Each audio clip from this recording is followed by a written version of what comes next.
বর্তমান সময়ে সামাজিক যোগাযোগ মাধ্যমে ভাইরাল হয়েছে একটি অদ্ভুত ও ঝুঁকিপূর্ণ যানবাহনের ভিডিও।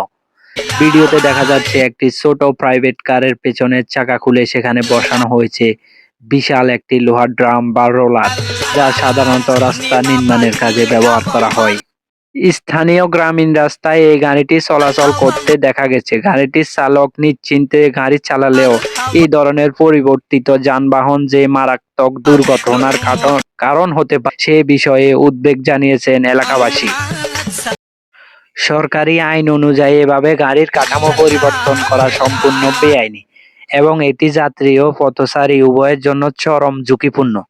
একটি সামান্য ভুল হলে বড় ধরনের দুর্ঘটনা ঘটতে পারে। এদিকে ভিডিওটি ভাইরাল হওয়ার পর সামাজিক যোগাযোগ মাধ্যমে শুরু হয়েছে তীব্র সমালোচনা।